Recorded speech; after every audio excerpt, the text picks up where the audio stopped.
의원입니다. 성원이 되었으므로 지금부터 제16차 바른미래당 의원총회를 시작하겠습니다. 김동철 원내대표께서 개회선언을 해주시겠습니다.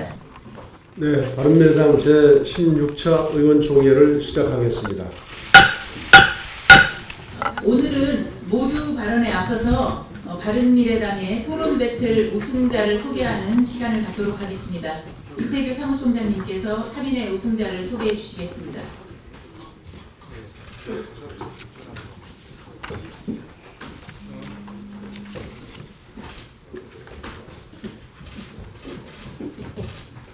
네, 중앙당 비례대표 후보자 추천 관리위원장을 맡았다 이태규 사무총장입니다.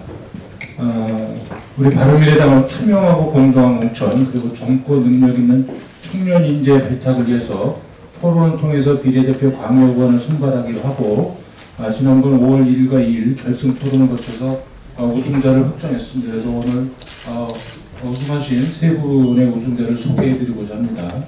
먼저 서울 지역 우승자인 김재림 씨를 소개합니다. 네, 김재림 씨는 의사 출신인데 세브란스 병원 전공의를 거쳐서 대한공중보건의사협의 회장, 대한의사협회 정책이사를 영입한 전문가입니다. 네, 다음에는 경기도 우승자인 김진아 씨를 소개합니다. 네, 김진아 씨는 현재 바른미래당 인권위원회와 여성위원회 부위원장을 맡고 있고 안산시에서 노무사로 활동하고 있는 전문가입니다. 네, 마지막으로 충북 우승자인 남기혜 씨를 소개하겠습니다.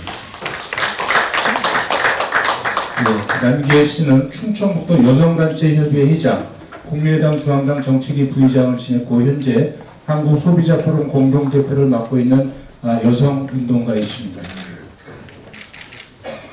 소개해 주신 순서대로 간단한 인사말과 각오 이런 거를 우리 전체 의원님들하고 언론에 조금 밝혀주시면 좋겠습니다. 네, 안녕하세요. 서울지역 토론배틀 우승자 김재림입니다. 먼저 토론배틀이라는 보다 좀 건강하고 발전된 방식으로 광역의원 비례를 이렇게 제공하는 바른미래당의 그런 취지에 놀랍고 감화돼서 참가하게 되었고요. 예선과 이제 8강, 4강 결승까지 굉장히 토론을 통해서 많은 것을 배우고 또 건강한 경쟁이 무엇인지 직접 체험해보는 계기가 되었다고 생각을 합니다.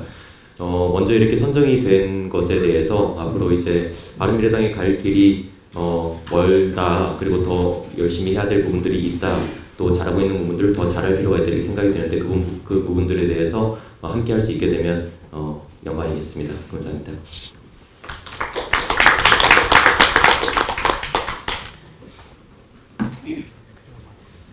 안녕하십니까. 경기지역 우승자 김진아입니다.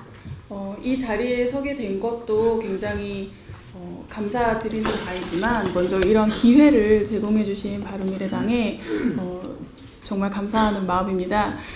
저도 이렇게 정책을 만들거나 정치권에 관심이 있기는 했지만 사실상 경로가 많이 없었고요. 그리고 그러던 차에 바른미래당의 토론 배틀을 알게 되어서 공정한 과정을 거쳐서 선정이 된다면 굉장한 의미도 있을 것이고 그리고 바른미래당에서 제가 나아가야 할 길을 찾을 수 있을 것 같다라는 생각으로 참여를 했었고 좋은 결과가 있어서 이 자리에 서게 되었습니다. 너무 감사드리고요. 그리고 아무래도 이번 선거가 쉽지 않을 거라는 걸 저도 많이 느끼고 있습니다. 그렇지만 앞으로 가야 할 길이라면 조금 더 열심히 적극적으로 임해서 좋은 결과를 도출해낼 수 있도록 노력하겠습니다. 감사합니다.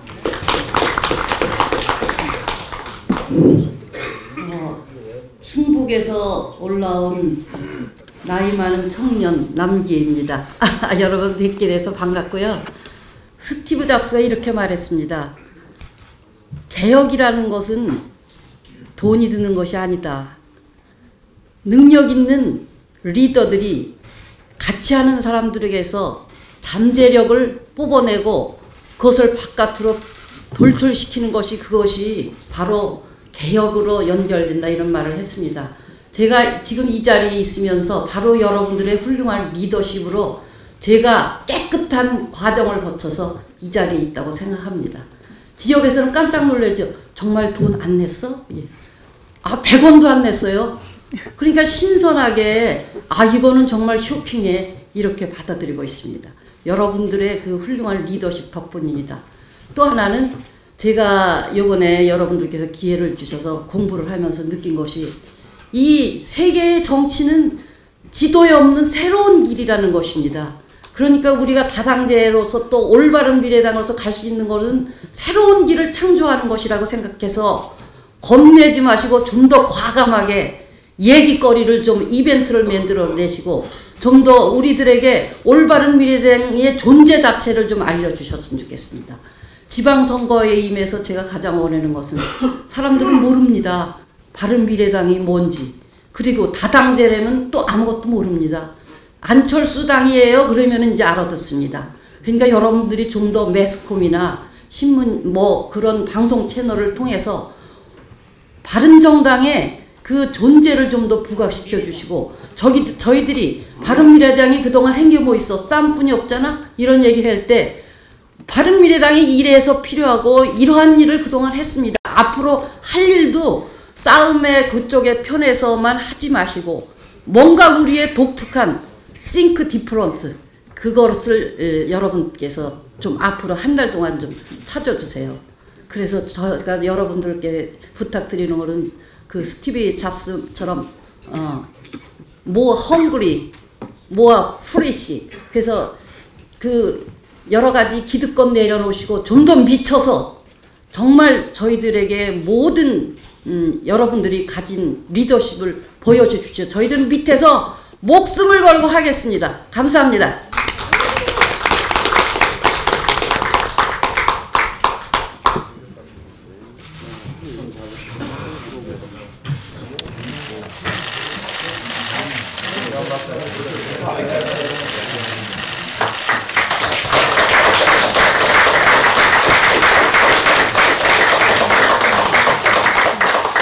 그 녀석을 좀 가운데로 모셔서 다시 찍으세요. 다음은 모두 발언 순서입니다. 네, 박주선 당대표님께서 모두 발언해 주시겠습니다.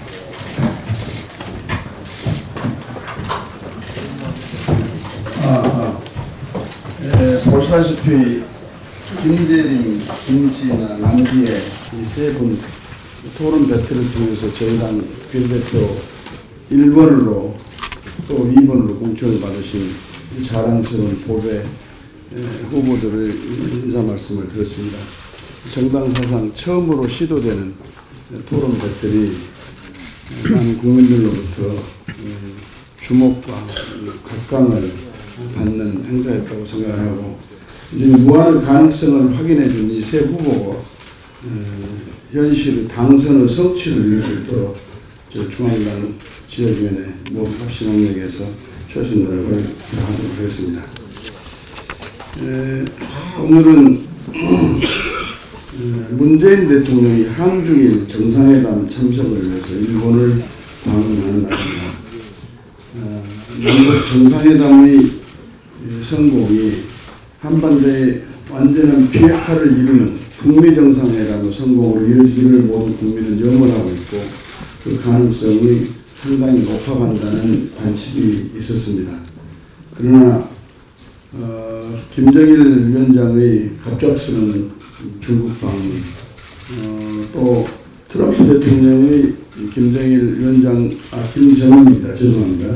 김정은 위원장과의 정상회담 일시 장소 발표 임박을 계속해서 지금 미뤄가고 있고 다시 국무장관이 북한을 들어가고 하는 급박한 상황을 보면서 혹시 한미동맹 대 북중동맹의 대결로 인한 우리의 한반도 비핵화가 지연이 되거나 또는 어려움을 겪지 않을까 하는 굉장히 두려움과 우려가 있는 것도 사실입니다. 오늘 한중일 정상회담을 통해서 명실상부한 영원히 완전하게 검증 가능하고 다시는 되돌릴 수 없는 그런 한반도 비핵화가 이루어질 수 있는 기반과 여건을 조성하는 정상회담이 되기를 진심으로 기원을 합니다. 문재인 정권 1년 평가를 칭송이 아닌 비판을 평가를 할 수밖에 없는 심경이 너무 안타깝습니다. 문재인 정권 1주년 평가 토론회가 우리 당 정책위 주관으로 10시부터 열리기 때문에 세부적인 평가는 토론의 결과로 말씀드린 것으로 대체하고 개괄적으로 말씀드리겠습니다. 독선과 독주 문재인 정권의 1년은 기대는 현실이 아니라 무산으로 또 희망은 부푼 것이 아닌 절벽으로 민생은 개선이 아닌 피폐로 또 고통은 해소가 아니라 악화로 적폐는 청산이 아니라 누적으로 이렇게 되었다고 이렇게 평가를 하지 않을 수가 없습니다. 현란한 미사 여구의 말의 성찬은 국민을 최면에 들게 했고 성장과 소득이 아닌 오로지 세금과 빚으로 포장한 포퓰리즘은 국민을 환각 상태에 이르게 했다고 생각합니다. 국정을 돌보고 책임져야 할 여당은 정권의 나팔수 역할에 신이 나 있고 국정의 마비와 포류, 악정과 실정에 대한 비호자요, 더 나아가 공모자로서의 역할을 하고 있다고 비판을 하지 않을 수가 없습니다. 현 정국은 또 현 민생은 춘향전에서 나온 이몽룡의 시를 읊는 것으로 대신하고 싶은 심경입니다.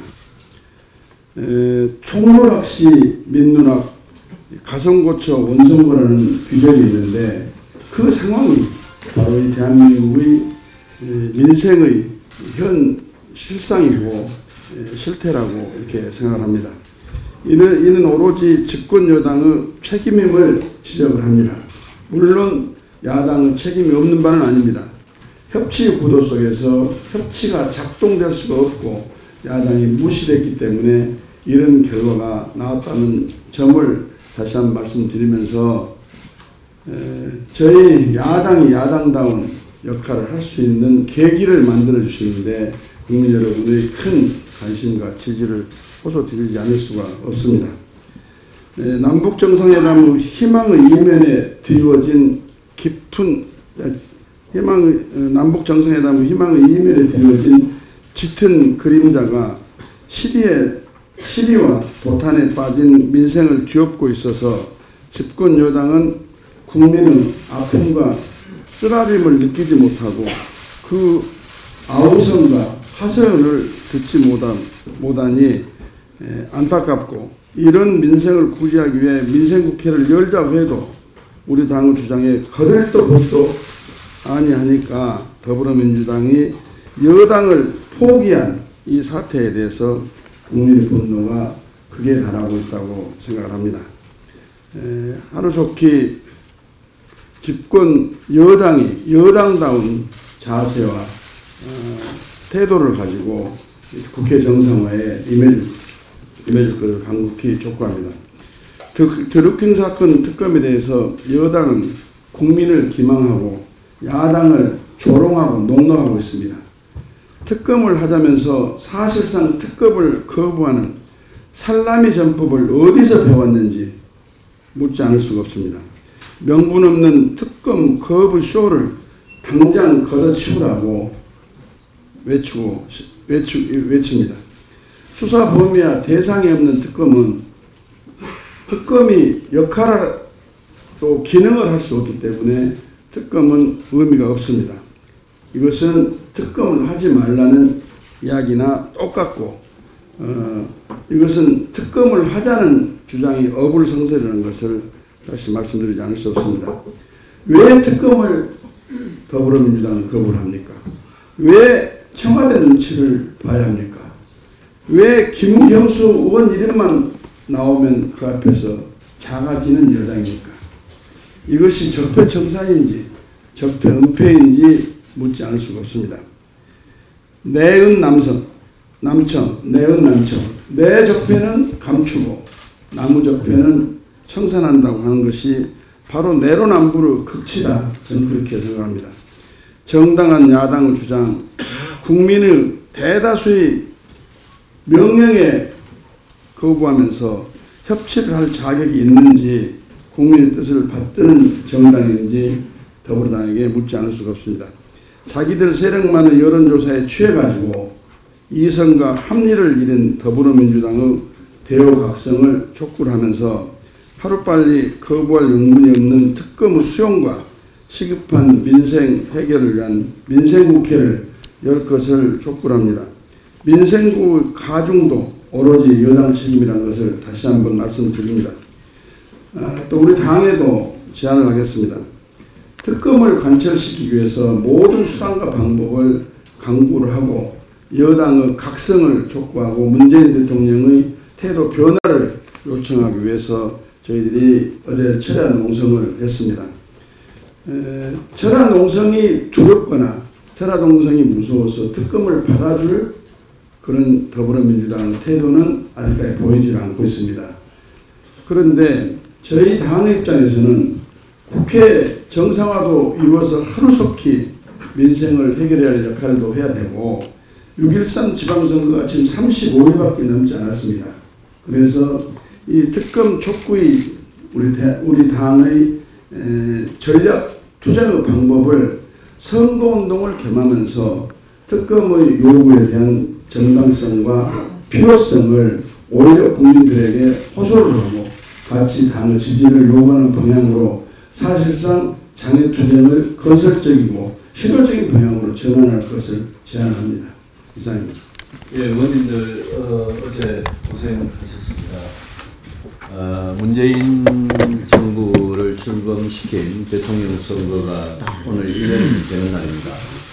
문재인 정부 1년에 대한 평가는 저는 어제 간단히 말씀을 드렸고 또 오늘 10시에 토론회도 하니까 그걸로 가름하겠습니다. 다만 대통령 선거 1주년 되는 날을 맞아서 바로 그 전날 밤에 그 종일 협상을 하다가 이 집권 여당인 더불어민주당이 정말 자신들이 저지른 죄를 그 진실을 밝히는 특별검사에 대해서 이렇게 거부를 한 이 광경이 지금 지지도가 80% 넘는 이 문재인 대통령 이 지지도에 취해서 권력에 취해서 오만과 독선에 취해서 이게 저는 분명히 무너지고 있다라고 강하게 느낍니다.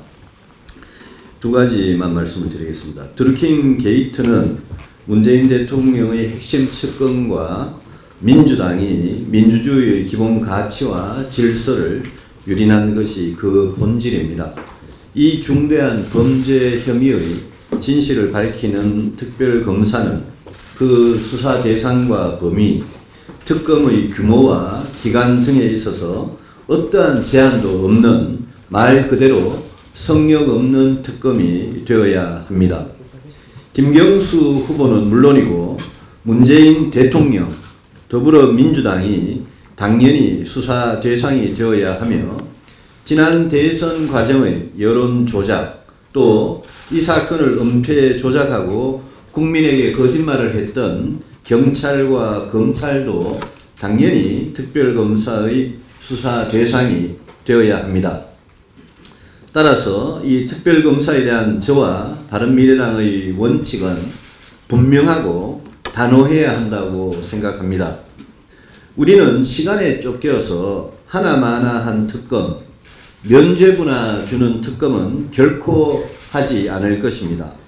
아무리 시간이 걸리더라도 성역 없는 철저한 수사가 가능한 특검 법안을 반드시 통과시킬 것입니다. 그리고 특검과 민생을 딜하지 않겠습니다. 특검 때문에 민생을 발목 잡는 일은 없을 거라는 원칙을 지킬 것입니다.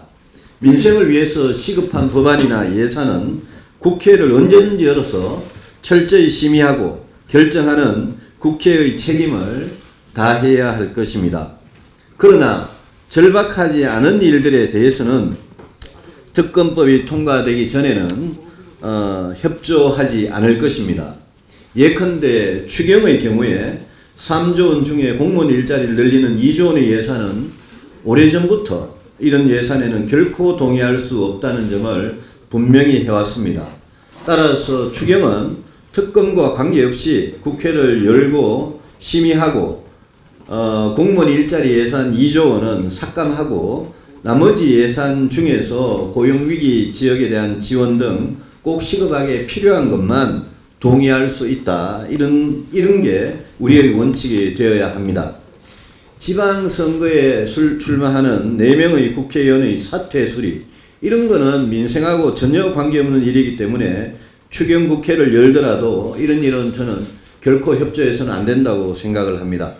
이런 원칙으로 국회를 운영해 나가면 저는 국민들께서 우리의 원칙에 대해서 지지해 주시리라고 생각을 합니다.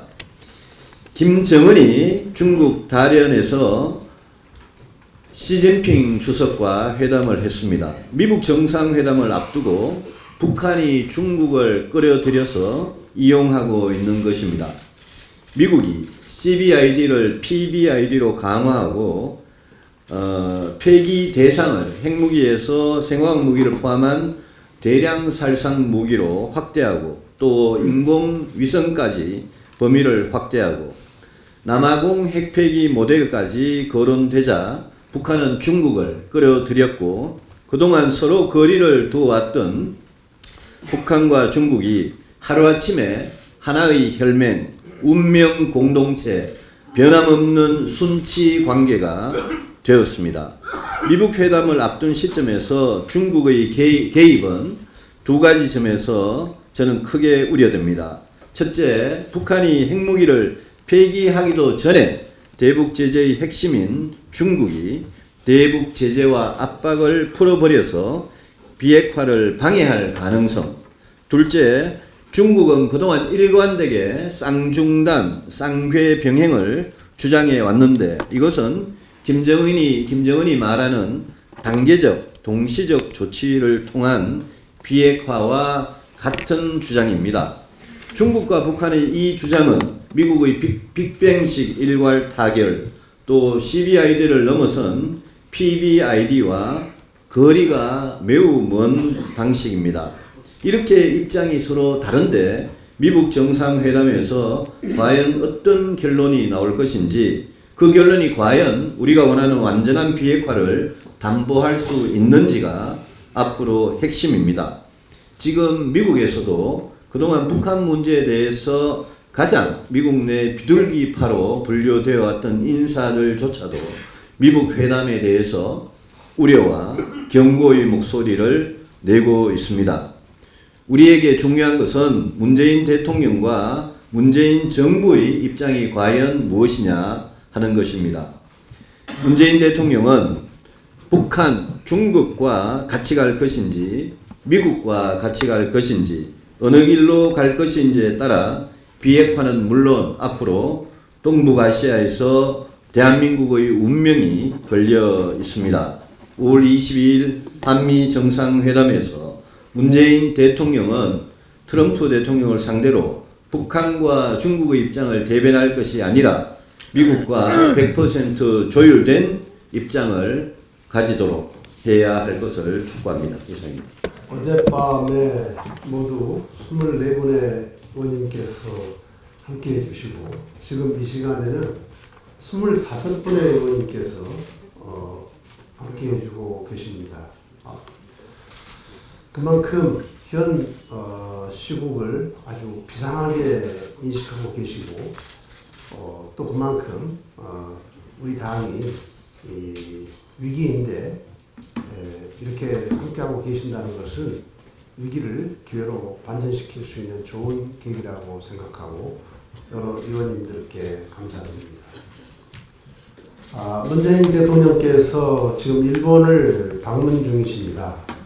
저희 바른미래당은 남북정상회담도 판문점 선언도 적극 지지하고 또 일본의 협조를 구하기 위한 일본 방문에 대해서도 이를 평가합니다만 그러나 또 시시비비를 분명히 하는 저희 바른미래당의 입장에서 문재인 대통령께 오늘 유감의 어떤 그런 유감스러운 비판을 할 수밖에 없다는 것을 아쉽게 생각합니다.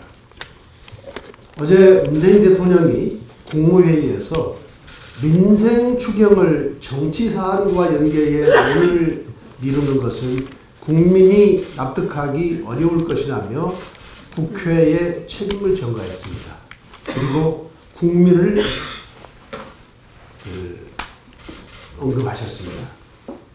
정말 어안이 벙벙해지는 발언이 아닐 수 없습니다. 드루킹 김경수 게이트의 본질이 무엇입니까? 문재인 대통령의 최측근이자 분신인 김경수 의원이 대선 당시 문재인 후보의 수행 대변인, 그냥 대변인이 아니고 수행 대변인입니다. 수행 대변인으로서 새벽부터 밤늦게까지 문재인 후보와 함께하면서 드루킹과 A4 용지 30페이지에 달하는 문자를 주고받고 여론을 조작해 문재인 후보의 당선을 도운 것이 이 사건의 핵심이자 본질입니다. 그래서 정권의 게이트고 민주주의의 근간을 훼손한 국기문란 사건인 것입니다. 그런데 이 사건을 정치 사안이라고 말하면서 문 대통령 자신과는 무관한 것처럼 말씀하고 계십니다. 이것이야말로 최순실 국정농단 사건에 대해 박근혜 전 대통령이 특정 개인이 이권을 챙겼다고 말한 유체 이타시 화법과 무엇이 다릅니까? 괴물과 싸우다 괴물이 된다는 니체의 말처럼 이제는 박근혜 전 대통령의 못된 점까지도 배우신 것입니까? 드루킹은 대선 전인 2016년 11월부터 대선 경선과 본선에 이르기까지 문재인 후보의 대통령 당선을 위해 기사에 댓글을 달아 여론을 조작했습니다. 김경수 의원이 드루킹에게 기사를 보내면서 홍보해 주세요라고 하면 드루킹은 네, 처리하겠습니다라고 답장을 보냈습니다. 따라서 문재인 대통령도 드루킹 김경수 게이트와 연관된 사건 당사자가 분명합니다. 대선 직전인 지난해 4월 29일 김경수 의원이 드루킹에게 보낸 문재인 후보 관련 기사에는 3,544개의 댓글이 달렸고 베스트 댓글 공감 횟수는 4,914건에 달했습니다. 김경수 의원은 드루킹의 인사청탁을 청와대에 직접 전달까지 했습니다. 드루킹이 김경수 의원 보좌관에게 전달한 500만 원 외에도 김경수 의원에게 직접 건넨 명목으로 3천만 원을 모았다는 사실도 새롭게 드러났습니다. 드루킹은 또 2016년 3월에 노회찬 정의당 의원에게 5천만 원을 전달하겠다며 경공모 회원으로부터 돈을 모인 적이 있다고 보도되고 있습니다. 정의당이 왜 그토록 드루킹 특검에 미온적이었는지가 여실히 드러난 것입니다. 문 대통령이 직접 관련된 사건에 대해 민주당이 특검을 거부하면서 지금 국회가 파행으로 치닫고 있는 것입니다. 그런데 문 대통령이 책임의식을 느끼기는커녕 자신과는 관련이 없는 정치 사안이라고 치부하면서 추경을 빨리 통과시켜달라고 하는 이런 적반하장이 어디 있습니까? 지금까지 민주당이 보여준 행태를 보면 정부가 추경안을 제출하면서 조선산업과 한국GM 사태로 인해 고용위축이 우려되는 군산, 거제, 통영, 고성 등의 지역경제 살리기와 청년 일자리 문제를 해결하겠다고 했는데 이와 같이 절박한 추경안을 포기할 수는 있어도 문재인 대통령과 민주당이 연관된 특검은 받아들일 수 없다는 것 아닙니까? 문재인 대통령은 더 나아가서 특검은 아예 배제한 채 국회의 추경안 처리를 독촉하고 있으니 아연 실색할 뿐입니다. 민주당의 추경 포기는 지역 경제를 포기하는 것이고 민생을 포기하는 것입니다. 문 대통령께 분명히 말씀드립니다. 지금이라도 명명백백한 진실규명을 위해 문 대통령께서 조건 없이 특검을 조속히 수용하라고 민주당에 말씀하시면 민주당이 특검을 받을 것이고 국회는 곧바로 정상화돼 문 대통령이 말씀하신 추경도 통과될 수 있을 것입니다. 그런데 왜 이런 솔직한 발언을 하지 못하십니까? 문 대통령은 지지율에 도움이 될 만한 인기성 발언은 단 하나도 놓치지 않으면서 국민적 비판이 집중된 사안에 대해서는 철저히 함구로 일관하고 있습니다. 한진 재벌 갑질이 국민적 공분을 불러오자 문 대통령은 갑질 문화는 불공정 적폐라고 지적했습니다. 이렇게 인기성 발언은 쉽게 잘하시면서 댓글 여론조작 사건이나 인사실패처럼 불리한 사안에 대해서는 왜 침묵으로 일관하고 계십니까? 국민적 공분을 불러온 인사참사인 김기식 전 금감원장 사태 때 청와대가 해임에 이를 정도로 심각하지 않다고 하며 버틴 것에 대해서도 사과 한마디 하셨습니까? 청와대가 추천하고 검증한 숱한 인사실패에 대해서 사과 한마디라도 하셨습니까? 대통령의 분신과도 같은 측근이 연루된 사건에 대해 국민적 의혹을 밝히기 위해 철저한 수사가 필요하고 조건 없는 특검을 수용하라, 이런 말은 왜 먼저 못하십니까? 이제는 국회의 책임을 떠넘기면서 추경 통과를 강조하는 유체 이탈식 화법까지도 서슴지 않고 계십니다. 청와대와 민주당이 이번에 설령 특검을 무산시킬 수 있다고 생각할지 모르지만 바른미래당은 문재인 정부 임기 내내 특검을 절대 포기하지 않을 것입니다. 최고의 가치인 민주주의를 지키는 일이기 때문입니다. 민주당이 어떤 핑계와 술수와 거짓말로 호도하려 해도 특검을 막을 수 없습니다. 그리고 제대로 된 특검이 아니면 바른미래당은 결코 수용하지 않을 것입니다. 문 대통령은 취임사에서 국민 모두의 대통령이 되겠다고 했습니다. 지금 국민의 55% 이상이 특검에 찬성하고 있습니다. 특검에 찬성하는 국민 55%의 대통령이 되주십시오. 특검을 빨리 조건 없이 수용하라고 하는 것이 지지자들만의 대통령이 아닌 국민의 대통령이 되겠다고 하는 대통령의 말씀을 국민이 그대로 믿게 하는 계기가 될 것입니다. 안에서 새던 바가지는 바깥에 나가서도 역시 셉니다. 그래서 그 바가지는 밖으로 이동시키면 안 되는 것이었습니다. 게다가 깨진 바가지라고 카밍아웃 함으로써 스스로 쪽박을 찼습니다. 누구 얘기냐고요? 김도현 주 베트남 대사 얘기입니다. 일전에 제가 지적한 대로 2003년 12월 본인이 있던 조직 외교부를 동맹파, 자주파로 나눠서 분열시키고 투서로 당시 문재인 민정수석 현 대통령의 눈에 들어 신임을 얻고 코드 인사로 삼성전자 상무에서 일약 주 베트남 대사로 가더니 아직도 못된 벌은 남 못 주고 이번에는 친미 외교관들이 안 나서서 남북 정상회담이 성공했다라고 헛말을 하면서 또 과도한 편가르기를 합니다. 외교부는 말조심하라고 경고 조치를 내렸다고 합니다만 대통령이 직접 챙기는 인사를 강경화의 외교부가 경고 조치했다고 믿기 어렵습니다. 더욱 심각한 것은 이명박 정부 때 외교부가 자신을 아프리카 수단으로 보내려 했는데 아내 친구인 이명박 대통령의 딸이 나서서 도와주게 되었고 그래서 취소되었다고 스스로 밝혔습니다.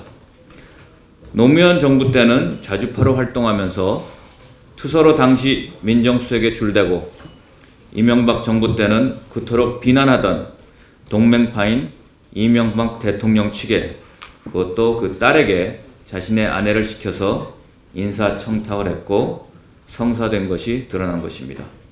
처신도 부적절한 사람이 표리도 부동한 것입니다. 인사청탁의 서술이 펄언 문재인 정부가 똑같은 잣대에 규율로 다스린다면 김도현 주 베트남 대사를 당장 영구적이고 완전한 해임을 할 수밖에 없다는 사실을 분명히 밝히는 바입니다. 자, 우리나라 1등 삼성증권의 배당 사고를 검사한 금융위원회와 금융감독원의 검사 결과가 5월 8일 발표됐습니다. 이번 발표를 보면서 과연 금융당국이 엄정하고 제대로 된 검사를 했는지 의문이 듭니다. 첫 번째, 금융위원회는 주식 불공정 행위가 없었고 직원들의 실제 매매가 될까 하는 단순 호기심에서 매도했다는 진실을 믿고 혐의 없음을 발표했습니다. 반면에 금융감독원은 실제 매도한 16명과 6명의 매도 주문은 직원 22명 중 1명에 대해서 고의적 매도로 판단해서 검찰 고발을 하여 상반된 검사 결과를 발표했습니다. 둘째, 금융위원회는 당시 삼성증권 측이 공지한 매도 금지 사실을 전달받거나 알게 된 이후에는 주식 매도를 하지 않았던 것으로 확인했다고 발표했습니다만, 금융감독원은 주식 매도 금지를 한 이후에도 매도된 주문 수량은 전체의 78.3%를 차지한다고 발표해서 고의로 매도한 것을 인정했습니다. 세 번째, 삼성증권의 피해자 구제 조치 현황을 보면 전체 1468건 피해 접수 중 실제 보상은 398건, 3억 6,600만원 상당만 실시해서 27%만 구제했습니다. 구성훈 사장은 법리적인 부분을 떠나 신속하게 피해자 입장에서 보상하겠다, 피해자 보상이 최우선이고 기한도 두지 않고 보상하겠다고 누누이 얘기했습니다. 5월 7일에는 투자자 보호기금을 설치한다고 발표도 했습니다. 그런데 피해자 1차, 2차 피해자도 구제하지 않으면서 무슨 투자 보호기금을 설치한다는 것인지 이해가 되지 않습니다. 금융위와 금감원이 따로 놀고 상반된 발표를 하고 있습니다. 삼성증권은 제대로 피해자 구제도 하지 않고 부실한 결론을 낸 것입니다. 우리 바른미래당은 더 깊이 들여다볼 것입니다. 마지막으로 하나만 더 말씀드리겠습니다. 그동안 우리 바른미래당이 노력했던 한국지행의 경영 실패에 대한 국정조사 추진 아직 추진되고 있지 않습니다. 철저한 선실사 후 지원 대책을 강구하는 원칙입니다. 정부는 5월 11일 이러한 원칙을 무시하고 산업은행 이사의 의결로 한국GM 지원 문제를 최종 마무리하겠다고 합니다. 국민과 약속한 실사도 제대로 하지 않고 중간 과정 발표도 없고 졸속 밀시 협상으로 혈세를 낭비하는 GM에 굴종하는 지원책을 발표하는 것입니다. 남북 문제에 모든 관심이 쏠려있는 틈을 타서 지방선거에서 김경수 일병 구하기를 위해서 임시 방편 땜질식 굴종적인 정치적 지원을 강행하려는 것입니다. 향후 GM에 대한 굴종적 지원에 관련해서는 그 정치적 책임을 우리 바른미래당은 철저히 파헤칠 것이라는 것을 강력히 경고하는 바입니다. 이상입니다. 풍계리 핵실험장 폐쇄 전 사찰은 완전한 비핵화의 첫 걸음입니다. 제가 입수한 첩보에 따르면 북한은 1메가톤 규모의 핵무기를 개발했는데 이를 은폐하기 위해서 사찰을 받지 않고 핵실험장을 폐쇄하려 한다는 첩보입니다. 북한이 6번 핵실험을 했는데요. 가장 마지막 6차 핵실험은 100킬로톤 규모의 핵무기라고 지금 다들 관측하고 있습니다. 근데 북한은 이것보다 10배 더 강한 1메가톤짜리 핵무기를 개발을 했고 1메가톤 핵무기 실험을 위해서 갱도를 추가로 팠다는 겁니다. 그런데 6차 핵실험이 성공했기 때문에 굳이 핵실험을 1메가톤짜리 핵실험은 할 필요가 없다. 그리고 1메가톤 핵실험을 하게 될 경우에는 1메가톤짜리 핵무기를 숨길 수가 없기 때문에 핵실험을 하지 않고 이거 제일 강력한 핵무기는 숨기려 한다는 것입니다. 그래서 풍계리 핵실험장을 사찰을 받지 않고 폐쇄하려고 하는 것인데요. 핵실험장, 북한이 핵실험한 갱도가 지금까지 1갱도, 2갱도 핵실험했고 3갱도, 4갱도는 갱도 설치만 했고 실험을 하지 않았습니다. 근데 이 갱도가 핵무기의 규모에 따라서 갱도의 규모와 설계가 다르다는 것입니다. 그래서 1갱도, 2갱도, 3갱도, 4갱도를 비교하게 되면 북한이 어떤 규모의 핵을 개발했는지는 알 수 있다는 겁니다. 그 비핵화를 하는데 핵심적인 정보가 두 가지인데, 하나는 핵무기의 규모, 종류고, 그 다음에 핵무기의 개수인데, 핵무기의 개수는 알 수는 없지만 갱도를 조사 분석하면 개발한 핵무기의 규모별 종류는 알 수 있다는 것입니다. 때문에 북한이 이 핵 갱도를 사찰을 받지 않고 폐쇄하려고 하는 것은 증거인멸을 하려는 것이다.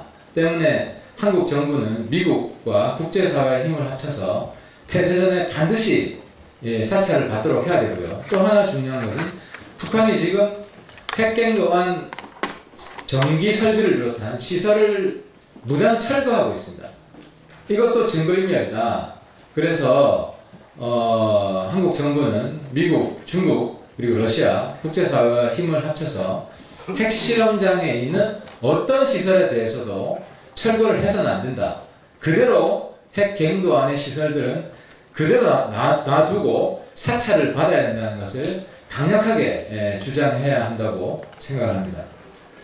저는 이 북한 핵 미사일 이 문제를 계속해서 좀 안보의 핵심 이슈로 다뤄보는 걸 보면서 얼마 전에 제가 남북 정상회담 이틀 전에 화생방이라는 단어를 제가 말씀을 드렸어요. 그 중에서도 방자는 화생방 중에 방은 핵무기를 얘기하지만 화학생물학이라는 앞에 두 문자는 아무도 관심을 안 가졌어요. 근데 이틀 전에 하도 답답해서 이 문제는 세트로 돌아다녀야 된다, 사실은. 그래서 화생방 하면 3개의 활자가 같이 묶어 다녀야 돼요. 그만큼 화생무기도 핵무기에 못지않게 그 핵심 요소입니다. 그래서 남북 정상회담 이틀 전에 이낙연 총리한테 전화를 했어요. 이거 의제를 떠라. 깜짝 놀라더라고요. 그래서 생각을 안 했던 거랑.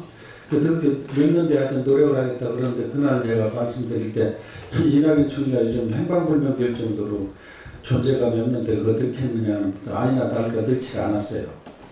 그런데 어제 미국에서 이 워싱턴 방으로 나왔어요. 이번에 폼페이오가 오늘인가 언제 북한 갔는데 거기에 포함된다. 대량 살상무기인 화생무기가 포함된다 하는 얘기를 듣고 제가 오늘 이 말씀을 드리고자 하는 겁니다. 본래 핵무기는 의미가 전면전이 나서 마지막 단계에서 너 죽고 나 죽자한테 쓰는 게 핵무기입니다. 역사상 일본을 공격했던 미국이 원자탄 선고 외에는 5.8이나 실수해서 쓰는 것이 다른 어떻게는 정처럼 쓸 수가 없는 거예요. 너 죽고 나 죽자한테. 그러나 국지전이나 테러에는 이 화생무기는 언제든지 쓸 수 있어요. 그래서 오히려 이 화생무기야말로 대한민국이 가장 중시하는 문제가 아닌가. 왜냐하면은 이 국지전이나 이 테러에서 쓸 수 있는 이 화생무기는 고도의 심리적인 공포감을 줍니다. 그래서 이 문제가 아주 심각한데 다행히 이번에 미국에서 그 의제를 듣겠다 해서 정말 천만다행인데 이건 아마 어쩌면 우리 정부는 저희들이 야당에서 이렇게 떠들어도 모니터를 하고도 관심이 없습니다. 근데 아마 이거가 여기 CIA 파견자나 아니면 대사관이나 연합사에서 아마 모니터를 해서 듣는지는 모르겠습니다만 정말 그거를 듣다는 데 저는 정말 안도의 한숨이 쉬어집니다. 이 남북관계에서는 정말 여러분들 이번에 보셨지만 토시 하나 단어 하나 정말 소렴이 안보가 굉장한 문제가 돼요. 이번에 보세요. 북한에서 북핵을 없애는 게 아주 핵심 아닙니까? 그런데 북핵이라 안 하고 한반도 비핵화 핵 없는 한반도로 표현해요. 그건 다시 말하면 미군 철수와 미국의 전략 무기가 여기 들어오면 안 된다는 것을 암암리에 내포하고 있다고 저는 봐요. 지난 주말에 시진핑하고 김정은이 만나서 아주 결정적으로 이 문제가 지금 노출되고 있어요. 예? 시진핑하고 김정은은 단계적 동시적 로드맵을 내놨어요. 비핵화하는 과정을. 근데 미국은 어떻습니까? 빅뱅에 아까 유승균 대표 말씀하셨지만 일괄 타결입니다. 이게 과연 좁혀지겠느냐. 반미 정부로 낙인 찍고 있는 지금 현 정부가 가고자 하는 방향으로 회담을 해주겠느냐는 저는 의문입니다. 정말 전 국민이 바라고 원하는 바지만 잘 되기를. 정말 저는 만약 이런 것들이 결렬됐을 때 어떠한 안보가 지속될까, 이런 상황에서 지금 국내는 또 참 기가 막힌 사실들이 펼쳐지고 있습니다. 엊그제 병무청에, 젊은이들 병무청에 군 입대 연기가 쇄도했다고 하니까 여러 의원님들이 웃으시던데, 이런 상황에서 이 낙관론이 뭐 전국을 덮고 있습니다. 그런 상황에서 엊그제 강원도청에서는 현행 군사분계선에서 민통선을 뭐 완전히 줄여달라는 그런 국방부 요청을 했고, 또한 서울대에서는 예비군훈련에 참석하느라고 수업에 불참할 등 무단 결석 처리해서 총학생회가 집단행동이 나왔다는 소식도 들립니다. 남북 평화 분위기에 편승해서 오죽순 벌어지고 있는 이러한 일들은 단순한 해프닝으로 볼 수만은 없습니다. 우선 비무장지대 평화지대 전환은 이번 남북 정상회담에서 두 정상이 합의한 부분이지만 아직 심리전 수단인 확성기 철거를 제외한 비무장지대 비무장화를 위한 어떠한 조치도 이루어지지 않은 상황입니다. 예비군을 불참을 이루 불이익을 주는 것은 향토의 것을 보고도 금기되어야 합니다.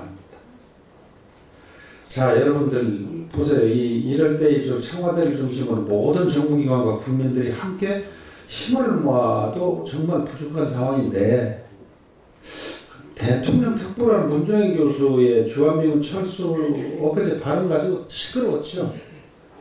그 이후에 미국의 한미 방위 비협상금 인상 압박이 지금 거세지고 있습니다.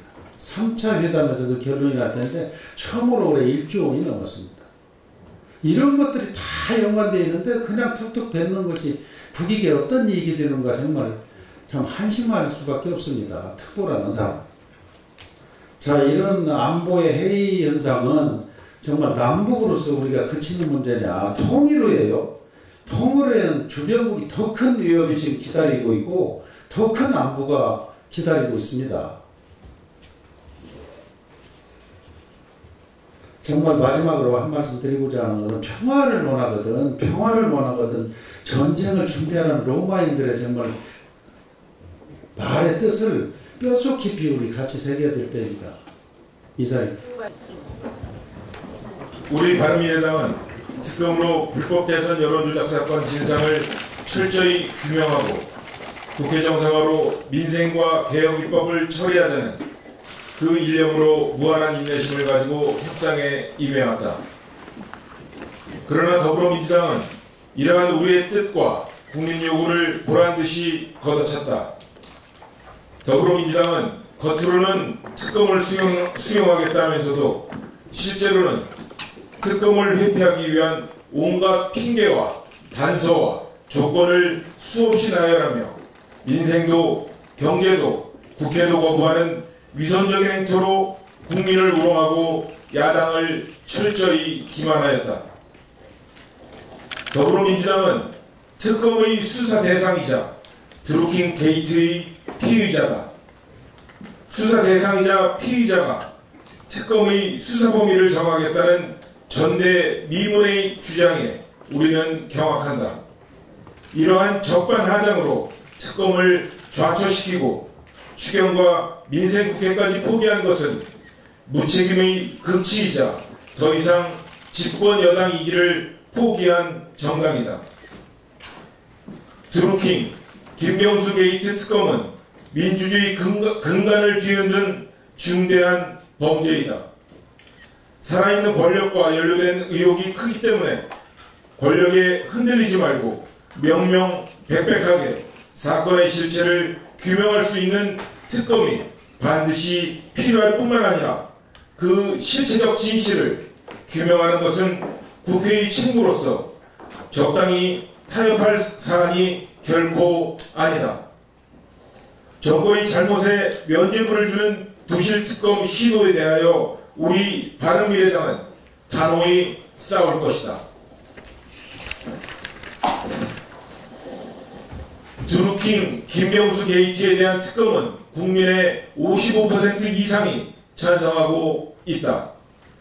경찰의 부실한 수사에도 불구하고 드루킹 일당이 천문학적 수치의 여론조작 활동을 시도했다는 사실이 새롭게 드러났다.